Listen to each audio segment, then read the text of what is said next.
So who would not love to start this panel discussion? Should we or should we? Yeah. Woohoo! Woohoo! There he is. Okay. So I've been really honored since the moment I was asked to facilitate it. I get to meet two professors that I have never met and kind of get to see you again because I've known you a couple years now. It's great to see you. Yes. And we had some good chuckles at our conference a couple weeks ago when we thought that one of our keynotes had been kidnapped, but that's another story. So how this is going to go, I don't have any slides. This is pure discussion. I'm going to give you two or three sentences on who I am and who each of the professors that you have here in front of you are. First, let me start. Can you applaud if your role has anything to do with higher education? Okay. Fantastic. Can you applaud or give a shout out if you have a role that has to do with being an educator or you attended a college or university here in Western New York to be trained as an educator? No shouts? No woohoo? Okay. Did anyone go to school for ed prep in Central New York where I'm from? Oh, okay. And no one booed, so we're good to go. So my name is Maria Murray. I got my PhD at Syracuse University where I spent 18 years coordinating large federally funded intervention grants with my advisor, Benita Blackman. And I was also an adjunct professor for most of the time that I was there. And then I went off on my own to be a professor of literacy assessment and intervention at SUNY Oswego for a decade. And loved all of that.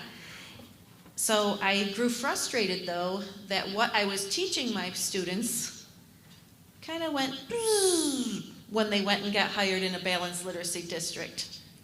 They're new novice teachers. They didn't have any power before being tenured or whatnot, nor enough. If you learn something 15 weeks during a semester, is that enough to double, get it in deeply? So that's why I left higher ed. I miss it. Every time I was on the campus last night, I'm like, oh, it's always going to be part of me. So glad to be with all of you. I'm going to introduce Dr. Thea Yurkewecz-Stellato in the middle here. And she's an associate professor of reading and literacy at SUNY Geneseo, a national board certified teacher, a board member of the American Reading Forum, and a past president of the New York State Reading Association, and that conference is next weekend. Yes, it's conference season.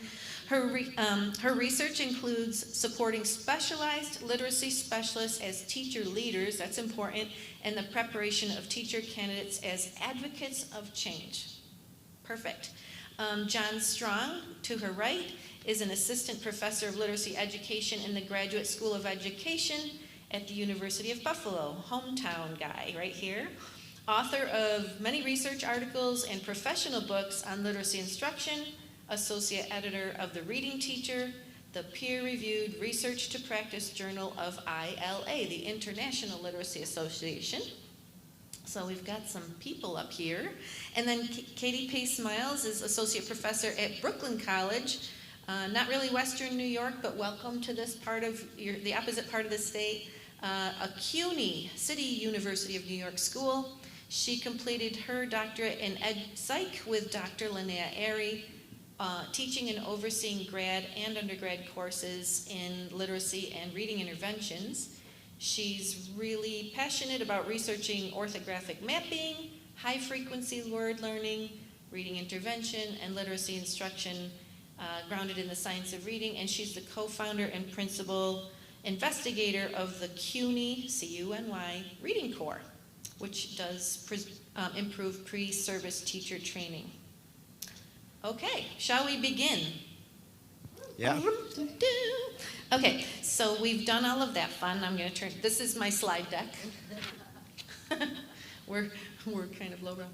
So lots of publicity around the science of reading, understatement of today. So people are thinking about all the roles they hold in their particular stakeholder groups. As you heard me mention those stakeholder groups this morning, there's a lot of them ranging from educators to parents to publishers and so on. So I mentioned some calls to action for stakeholder groups, and so I'm just going to mention the one that's for higher education, schools of ed. And that one reads as so.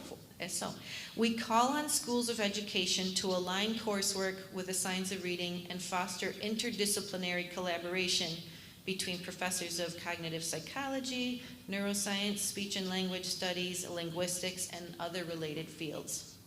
So if we're here today to share some of the changes happening in schools of education, which are always exciting to learn about, teacher preparation in particular, that's one of the stakeholder groups that receives a lot of attention is higher ed and preparation of the science of reading. So with that in mind, we want to start with a couple high altitude questions for our panelists, and then we're going to move into hopefully some more specific concrete questions that will relate to people in the audience, and then allow time for Q&A. Okay, so.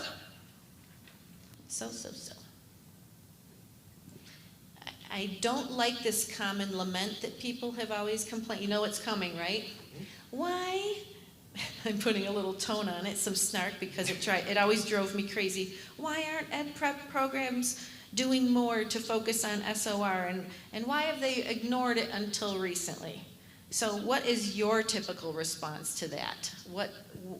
Because people seem frustrated by it. I have my answer to it, but I'd like to hear yours, and just go in any order you'd like.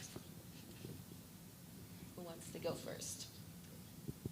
So I feel that many of my colleagues at the City University of New York are incredible and very well-intentioned and have taught for many years. I find myself to be a bit of a fish out of water because my PhD is in ed psychology, and I had access, while I did that degree, to experimental psychology. And that's where I learned about the science of reading. I was a former teacher, former reading specialist, etc. And it wasn't until I actually entered into that realm that I developed a deep understanding of the science of reading. And I think there's a very big difference between a surface level, which I call now the Facebook science of reading, and a deep understanding of reading science.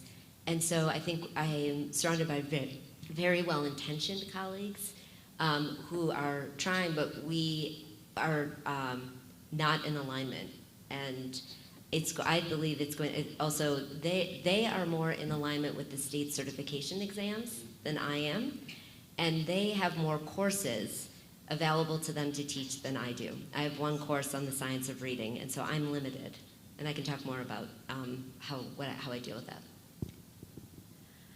I teach the early literacy course at SUNY Geneseo. There are 2 courses required for literacy at the undergraduate level, so I teach the introduction course. And I think what I've seen I've been there 7 years, and I have seen some shifts. There has been a focus more on phonics and phonological awareness, orthographic mapping, and I think that it's been there, but it's been in different waves depending on who's teaching it. And talking with other colleagues, the emphasis on it has moved and shifted throughout the years. When you think about it, 2 courses isn't really enough, and especially one just dedicated to early literacy and getting those sub-skills, those foundational skills, and preparing them. And so I think that a lot of things that we've been hearing is maybe there's not enough time to focus on those fundamental skills or getting through with making sure that our teachers are prepared for the field. And so I think that throughout my time, the shifts that I've seen is that we are doing it, but I think it comes in waves depending on the people who are instructing it and what we're looking at as a way to emphasize how we're supporting our early learners. Yeah, I come to this from the perspective that we can't make a broad statement about higher education not embracing and teaching pre-service teachers about the science of reading. I think that one of the kind of data points that's often cited along with this lament is the NCTQ review of teacher prep programs in 2020, which I think was a kind of a rough estimate of that, but which found that 51% of teacher prep programs had an A or B rating and sort of like addressing the 5 pillars of reading, right? And so that's essentially a coin toss, right? 51%. So I don't want to say that schools of education are or are not preparing teachers in the science of reading broadly, right? It depends on the program, it depends on the school that you go to. My background is probably different from a lot of folks in that I was a high school English teacher. I attended the University of Delaware as an undergraduate, got a job teaching at Dover High School, 9th grade English, and realized that I knew nothing about teaching reading. I knew about teaching literature, and my students who were 9th grade and had reading difficulties that were more profound than I was able to deal with, I was failing them. And so I immediately went and got a master's in reading at the University of Delaware, where I met Sharon Walpole, who ended up becoming my doctoral advisor when I did a PhD program there. And I learned all about the science of reading instruction and the science of teaching reading, worked a lot on intervention studies to learn about evidence-based practices. And so the science of reading is really all that I've ever known, because in since my master's program, when we were reading Moats and we were reading the National Reading Panel, we were reading research as master's students, and I aim to do that with my own master's students at the University at Buffalo. And so I think it's totally dependent on who the folks are in your community, who you're learning from and learning with. Oh, perfect segue. So let's expand the same question and talk about the issues, whatever they may be, maybe you don't see one, in finding academics who do know it, because it's not very common. So want to just continue what you were saying and talk about that? I would love to continue with that, because my colleague Blythe Anderson, who's here, who's at the University at Buffalo as well, kind of challenged me on this. And so I don't know that I have a really great answer for this yet, but it's something I'm thinking deeply about. When folks approach me about wanting to get a doctoral education, for example, I think that it's perhaps more important to select an advisor that you want to work with than necessarily the school that you want to go to.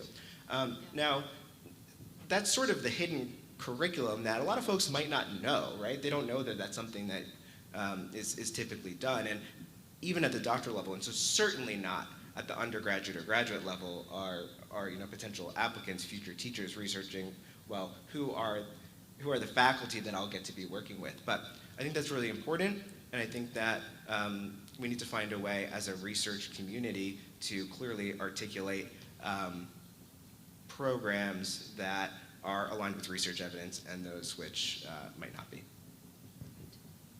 And I think that along those lines, I was just talking about how this past week I've been advising so many undergraduate students, and along those lines, preparing them for graduate programs, right, where they start to think about the different philosophies and where they might align based on the experiences they've had in their undergraduate program. I think getting them to be a part of different professional learning organizations to see the different perspectives as well out there, and giving them the opportunity to understand how to navigate research and understand accessible research journals for them at that time, for them to see all the different perspectives that are out there, because that's really critical for them to think about their philosophies and where they might align and where they're going to be prepared to implement some of these instructional practices within the districts that they are going to be working in, because different districts also have different philosophies. So making them really aware of perspectives and giving them the tools, as well as getting them outreach to different communities, is a great way to help support that when there's not a lot of faculty that they may align with or be working with that fit their needs during the time. I hate to make this qualitative versus quantitative, but I might have to go there in the sense that one of the things about the science of reading is it is based on a body of quantitative research, and I think we have to acknowledge that.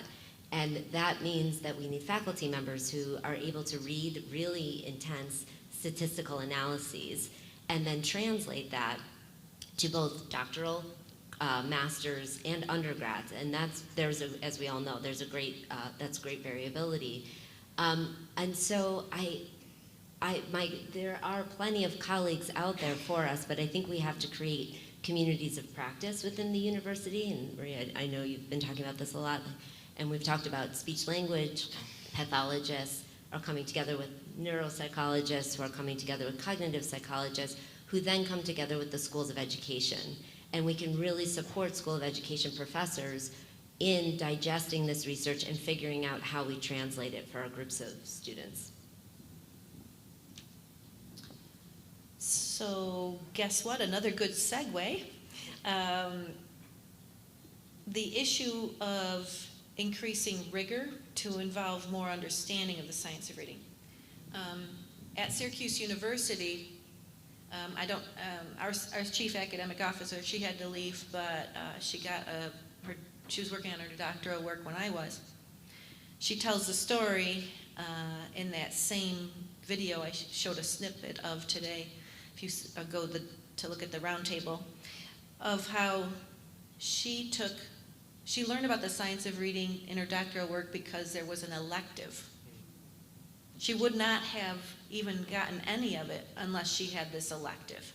And in this elective, we would tear down the science, down the actual articles, and she'd never done it before, and it almost made her quit. We all had crying jags in the stairwells and so forth, but she was a brilliant, and still is a brilliant, qualitative researcher, but it was hard for her to dive into the quantitative. So why don't we just continue this and take it anywhere anyone wants to, and you can skip or comment, and we'll keep segueing.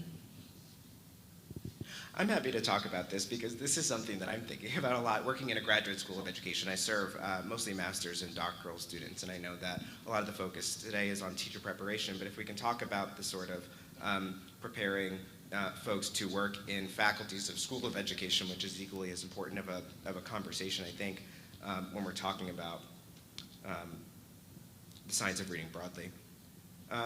We're constantly trying to improve our own doctoral program at the University at Buffalo, and I work in a department that is primarily qualitative researchers. And so when I was interviewing at the University at Buffalo as a quantitative researcher and knew that I would be kind of like alone in my department, I asked why they wanted me, and they said, well, that's exactly why we want you, is we need more folks like this, right?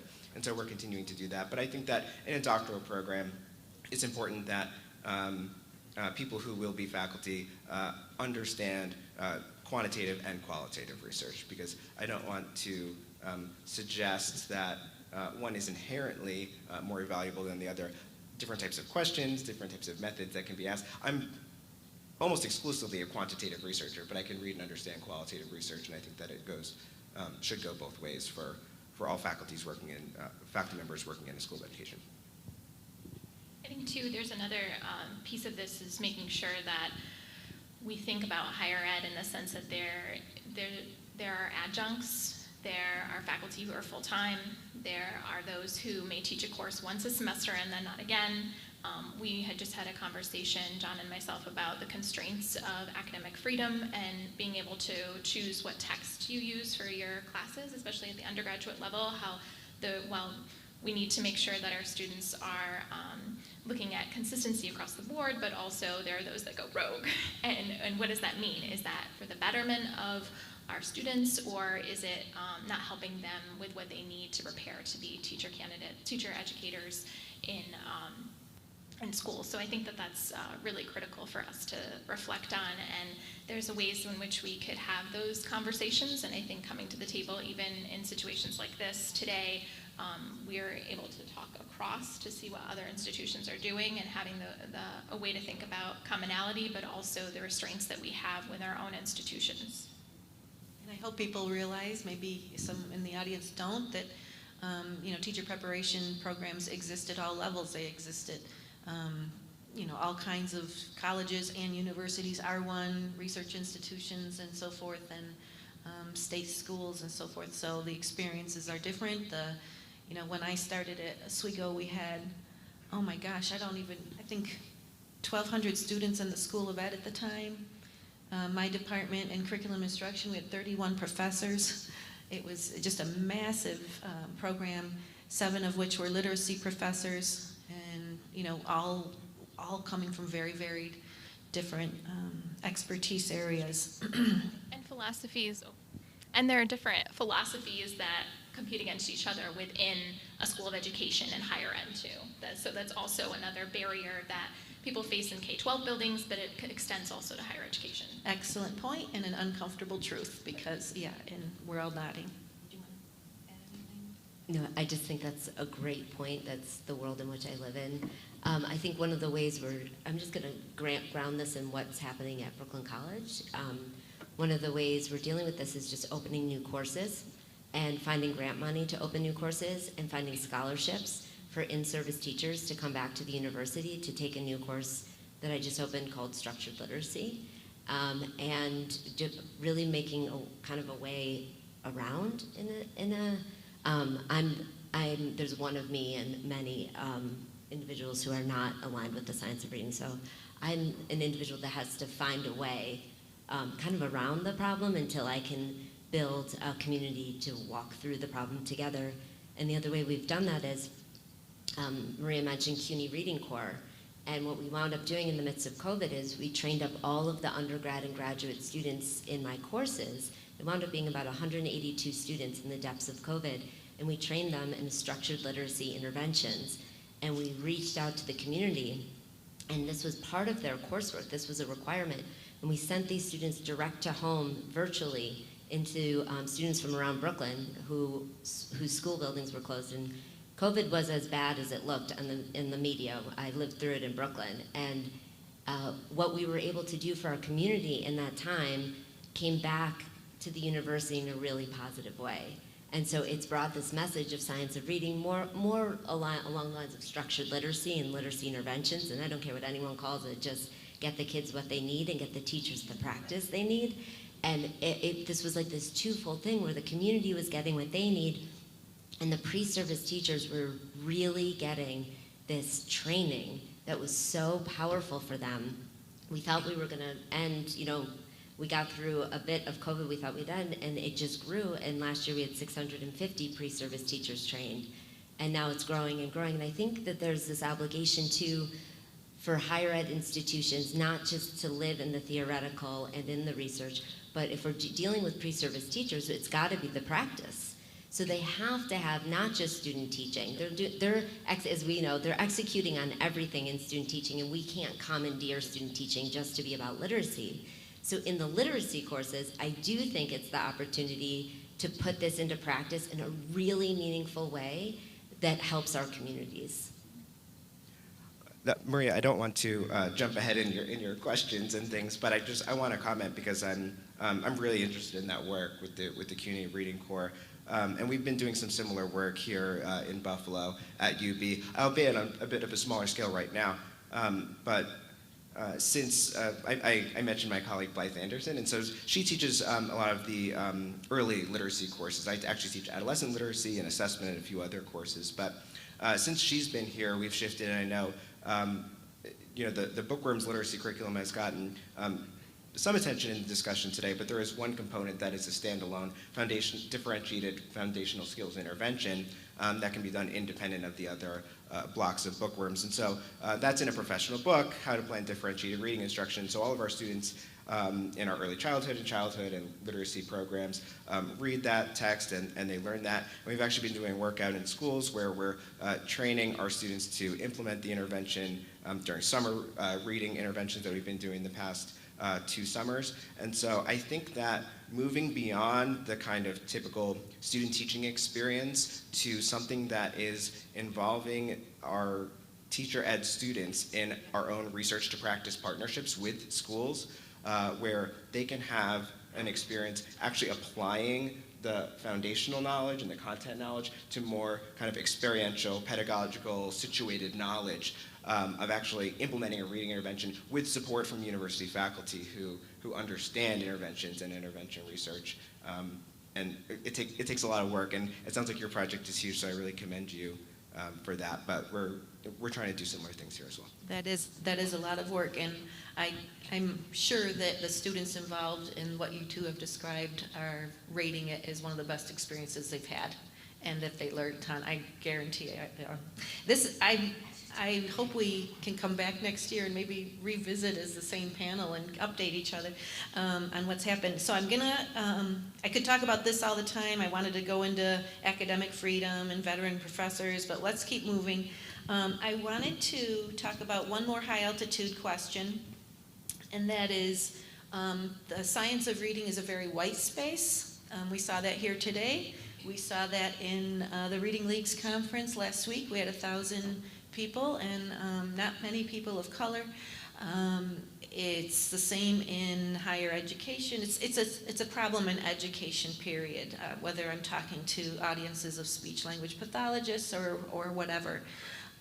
So I think we need to come into that space, and who better than people in higher ed to have these discussions. So how can we, I know it's not a simple space, but we don't often see in science of reading literacy especially researchers, academics of color, and I wanted to address that. If you have any way of doing so, please.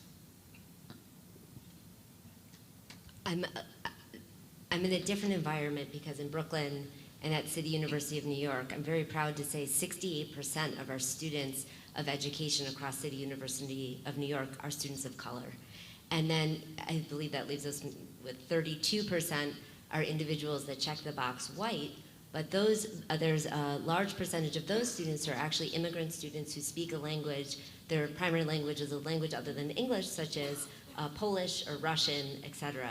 So we have a very diverse group of students of color, and what we are tasked with is ensuring that these individuals graduate successfully through CUNY and are placed in high-impact jobs.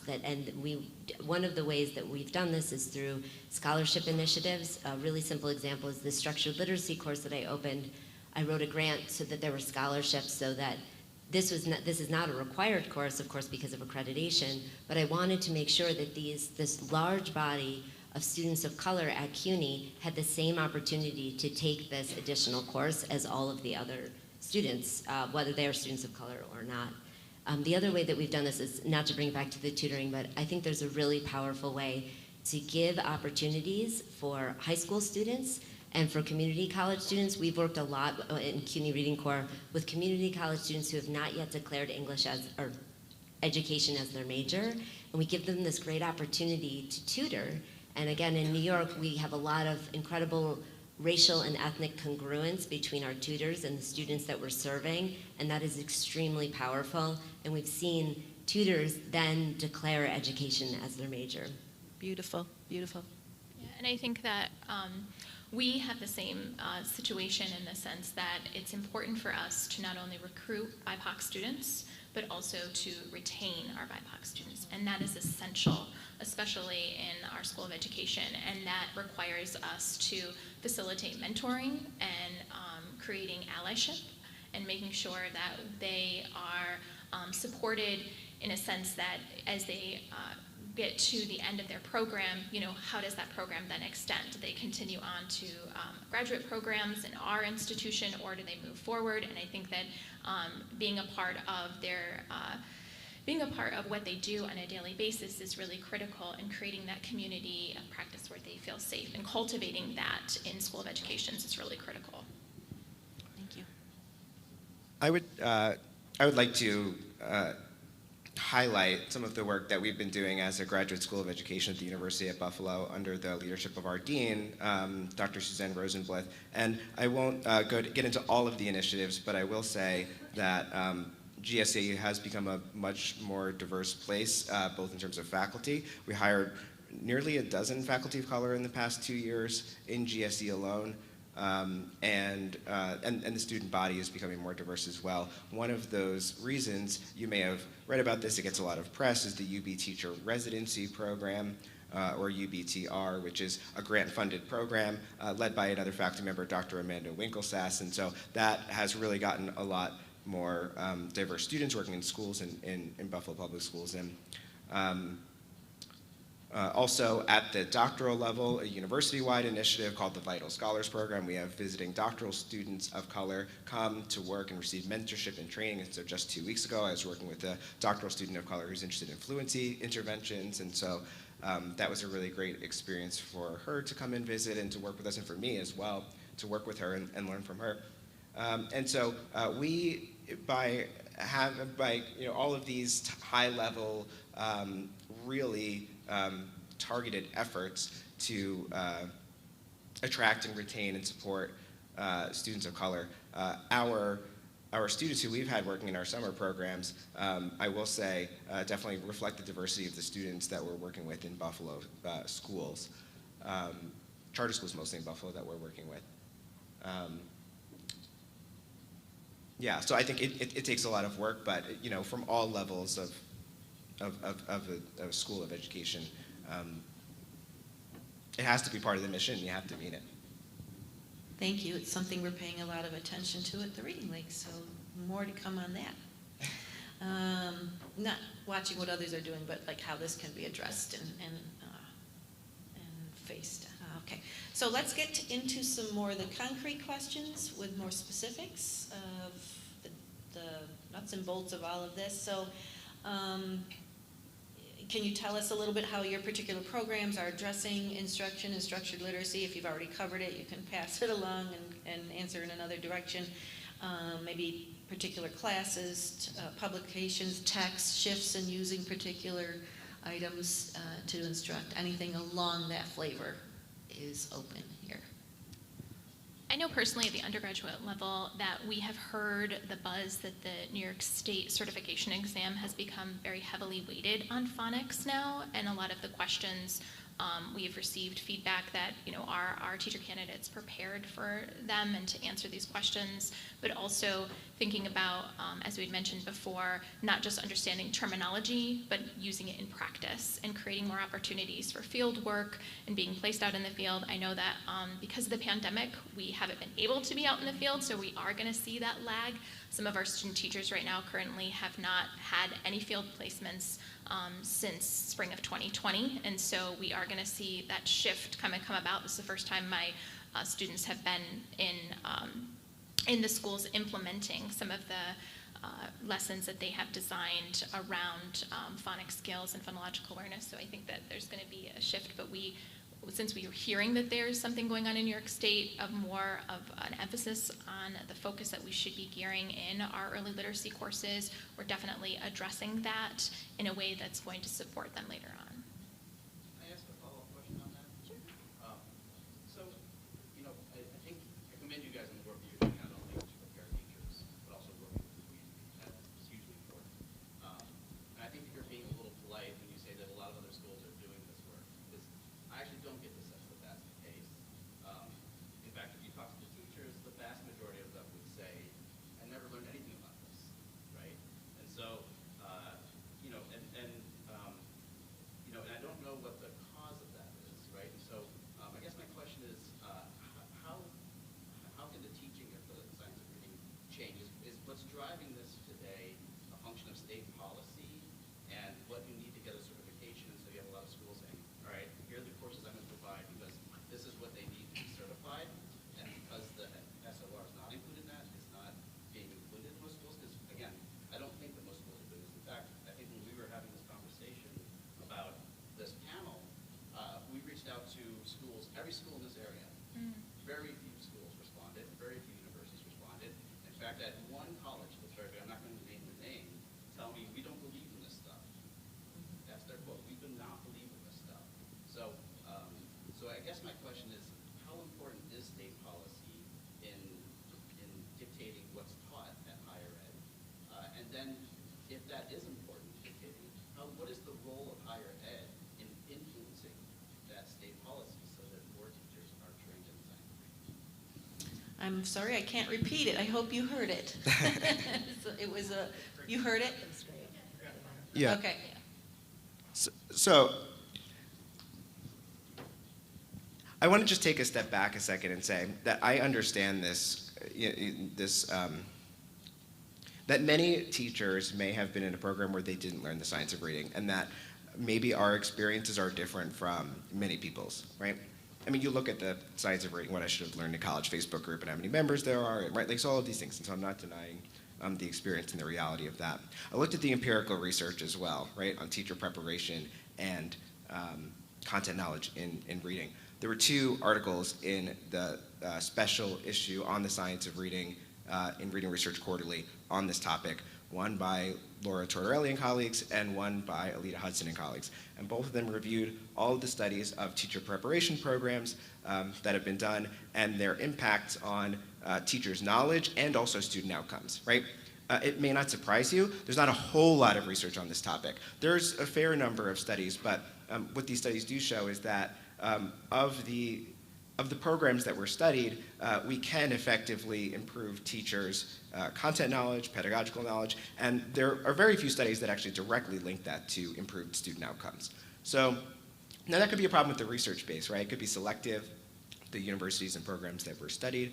But I think that it goes back to the first thing I wanted to say, which is, I think, again, the NCTQ review is a kind of a rough measure, but I think it's kind of a coin toss, right? Whether a program is kind of like on board or not. And I know that, you invited a lot of schools and you have a few folks here, but maybe 50% is the estimate, maybe it's lower than that. I can't speak too much to the policy issue other than to say, and I'm sure others on the panel could speak to this, other than to say, folks like the New York State Reading Association and others, and the Reading League, I'm sure, who are involved in advocacy, right, can do this work. And I think that, it's not uncommon that there are particular requirements for courses, right? I mean, those things are changing and reviewed by the Board of Regents, and so, I don't know. I don't know to what extent it would really change anything. Maybe it would. Maybe it wouldn't. If the issue is still that, like, it's largely dependent on, like, who the faculty are that are teaching the courses and what their preparation was. So my name is Sean. I'm a 5th grade teacher. I'll just Sure. So I'm a 5th grade teacher at a local school district. What's really hard is, the question is great. This New York State certification exam, like, does that drive a lot? Because, so I got my master's at UB and I was a certified school psychologist. Yep. So teaching's my second job now. And 15 years ago I took the certification exam and I almost failed a part because it was looking for me to do a running record using Miss CUNY. I think I saw you tweet about that the other day. I tweeted about Yeah, I saw that. And I wish I knew, I didn't really realize at the time, I knew Miss Q analysis, I just didn't, believe in it. Sure. So I get the scores back, I'm like, ooh, I almost failed that part, and I looked at it more as a quantitative, and I took it totally different. So you have, what you're saying is, you have policy that you have the certification exam, you're a contrarian at your school, I'm a contrarian at my school, it's really hard to get, moved to the science of reading. One group has to change first, and our district's still on our thing to hire is, we're looking for balanced literacy educators, and I'm pulling my hair out, that shouldn't be on our thing to look for, because we're sort of looking for the wrong thing right now. It'll start. My very brief answer to this is, I really feel that academic freedom got us into this. I feel like legislation is going to get us out of it, and I think that money is going to bring higher ed institutions to the table. That is just my experience thus far, and I do think enrollment is down. I think it's supply and demand. I think enrollment is down across higher ed institutions. Enrollment is way down in schools of education across the country. I think deans are very smart and savvy and know that if they do a market analysis, they're going to see there's a burgeoning field of science of reading coming up. I mean, I think there's really an economics piece at play here, and I don't think we can, I know that I should be probably an advocate for academic freedom, but I have to say that the field of education should be functioning a bit more like the field of medicine, and we talk about this, and many people today talked about this, right? And if we were the field of medicine, there would not be this amount of academic freedom going on in higher ed institutions, and I think that that comes down to legislation and policy. This is a related point, but I think that the tide is turning in higher ed as well. If you look at the job boards for faculty positions this year, there's always dozens of jobs at universities for literacy positions, right? I mean, they're always hiring literacy faculty. But this year specifically is the first time that I've seen a number of positions specifically hiring faculty in the science of reading, right? So like, UNC Chapel Hill was the first one to post a job like that. They got a lot of pushback. People were upset about it. You might have seen that on Twitter. But guess what? Almost a dozen other universities followed suit. And so I think that faculty, yeah, exactly. So they see the demand. I mean, and especially, it's not surprising that happened in North Carolina, right? When you look at the legislation, right? So there's going to be a demand, so the supply is going to change. I think that it's going that way with higher ed when you look at the jobs. I think, too, to go back to the point where you couldn't get people on this panel, John and I had a conversation about this, and it's so critical no matter what philosophy you align with that we're sitting at the table talking. You know, as past president of the New York State Reading Association, being here with the president of the Reading League, you know, this is a big deal, and it hasn't happened, right? And we need to be doing more of that in order to create change and to create conversations to see how our future teachers are going to make these changes. So, I mean, I think that we're happy that we were all invited to be here today and to show up, right? I would just want to add the North Carolina thing is such a great point to have us all together. I'm concerned about New York State though. I'm down in the city, and I do see these states changing and making big swings. And big changes. I don't want to say swings like a pendulum swing, but you know what I'm saying. Big changes. And I really think that New York State, we need stronger coalitions, louder voices, and an action plan. And we need to start marching forward really quickly. And in the meantime, I do feel that higher ed institutions need to better serve our communities immediately to serve the students. I think the students can't wait. So they just went through, I don't have to tell you, they just went through the pandemic, schools are closed. Now we have this, what feels to us like it's happening, but out in the field, it's a glacial shift towards the science of reading, and students are continually being left behind. I just saw a statistic in the other room that 11% of students in Rochester are reading proficiently. And that, like, we can't wait for higher ed to start hiring more professors trained in the science of reading. Right. There will be a New York State reading chapter next year, so That's great. join and help it, do that march. I think the types of research practice partnerships, though, not to keep returning to that point, between faculty in schools of education and schools, so that if I can provide one sort of concrete example, like of the students who we've been working with, who we train in evidence-based reading intervention, schools have gone on to then hire those students, I mean, directly right after that program as their teachers, right? So, I mean, that's a way to kind of like make inroads. I think we should be talking about having stronger relationships between schools of education and schools, and that's something that we need to work on, I think, on both sides. Yeah, and I think we've already kind of, just by virtue of these last few comments, one of our questions was, are you seeing a shift in supply and demand, like from neighboring districts calling, and because one of the school partners we have in New York State happens to be in is like a backyard neighbor of a SUNY school prep program. I'm not going to say which one, and they're no longer willing to hire educators from that SUNY school because they don't want to have to spend the work and the time investing, bringing them up to speed. So there is a supply and demand thing. I didn't know if any of you wanted to comment on that, and or that we already have in a different way. The tutoring thing has happened for us too, where the school, we went in the back door with these 650 this year. It's going to be 800 pre-service teachers. Now, there's only one of me doing this. I'm sure there's other CUNY professors doing this. They're there. I don't know where they are though. But we're bringing all of these pre-service teachers to us to train them. Then we push them out into the schools, and we bring the science of reading in through the back door. And then the schools are astounded. They're like, wait, what's going on over here on the Zoom, and then this student is making great strides? We want more of that. So then the schools started asking DOE Central to bring more of these CUNY reading course students. And so it is a supply and demand and a great job opportunity for the tutors, because then they get hired. And that is, I don't know, that's one way that we're going about it. It's a somewhat desperate way to go about it. I wish that these students, we didn't have to build this. Essentially, we built like a nonprofit within CUNY to do this, which is awesome and ridiculous when you think about it. Yeah, we're very lucky to have our projects be supported through donor funding with just a private donor who believes in this work. But I will say that the schools that we've worked with have mostly been the charter schools who have approached us because they want to work with us, they want to do something different. All very fascinating.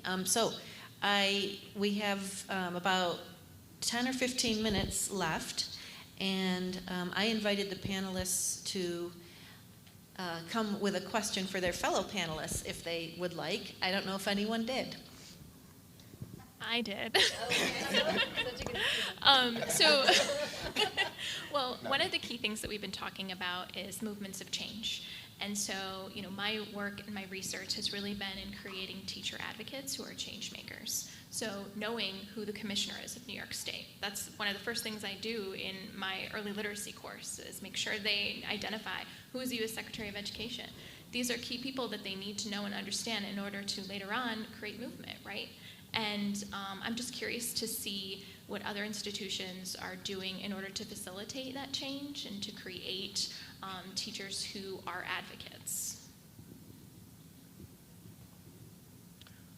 I will speak to this, which is just that, again, my situation's a bit different because I mostly teach students who are already in-service teachers who are getting a master's degree, which is required in New York State, but they might be in literacy or they might be in a different program.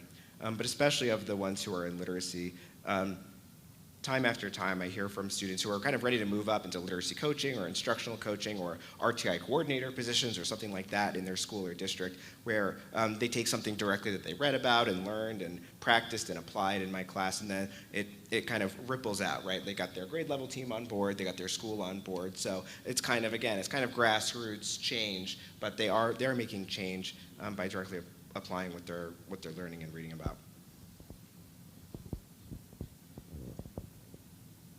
Anyone else have a question for the others, or should we go into the audience? I think we take audience questions. Audience question time. Hi. Can you guys hear me okay? For $100, Alex. Is it working? Okay, now it is.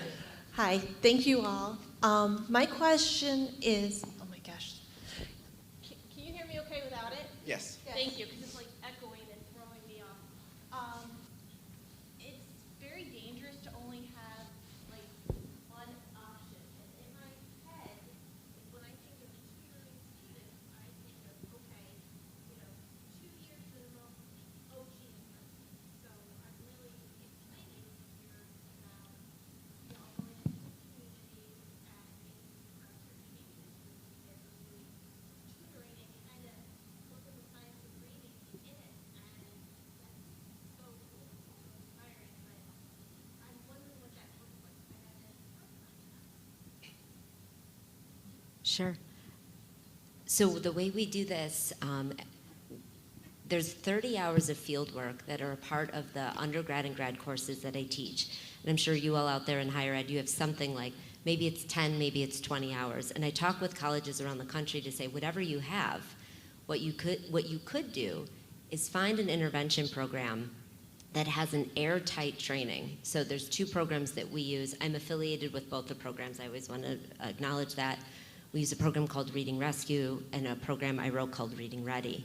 We have a 10-hour asynchronous PD where we just keep it really on rails. We cut right to the chase of how these pre-service teachers are going to teach this program. And for Reading Ready, I boiled it down to a 5-hour asynchronous PD. And there's practice, and there's checks for understandings, and if you're like, well, how would you do that? You build that all in, and at the end, we have a synchronous, show me what you learned, show me what you know, 1 hour, and where they practice. Then we pair them up in the schools, and we observe them.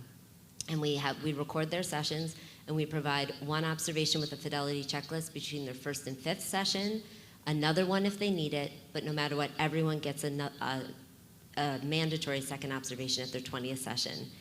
And the program keeps the pre-service teachers, yes, on rails, but I don't want to make it seem like they don't have any teaching opportunities. They make a lot of instructional decisions. We just teach them this program of how you move through a 30-minute intervention, structured literacy-wise, and here's the materials you could use with orthographic mapping, phonemic awareness, all of these, grapheme phoneme mapping, phonemic awareness, all of these different things, and we load them up with the materials. And it's been the best use of the 30 hours of field work I have ever done with my students. I just cannot, and this is my last plug for it. I used to teach my pre-service teachers all different kinds of strategies. Like I would teach about phonemic awareness and I would teach all these strategies and I felt really good about it. But then I would go and see them in classrooms, and one, that wasn't happening in the classroom where they were, or two, they forgot the strategies by the time I saw them, or the strategies, these are people who, pre-service teachers don't have that foundation yet. We're supposed to build the foundation. So what I have found is that these intervention programs lay a foundation that puts everything together for them, and then from there, they can start dabbling with different types of phonemic awareness approaches outside of what we taught them in the program when they become a teacher. And we're seeing lots of transfer of what we teach them in these programs happening once they're hired as a teacher.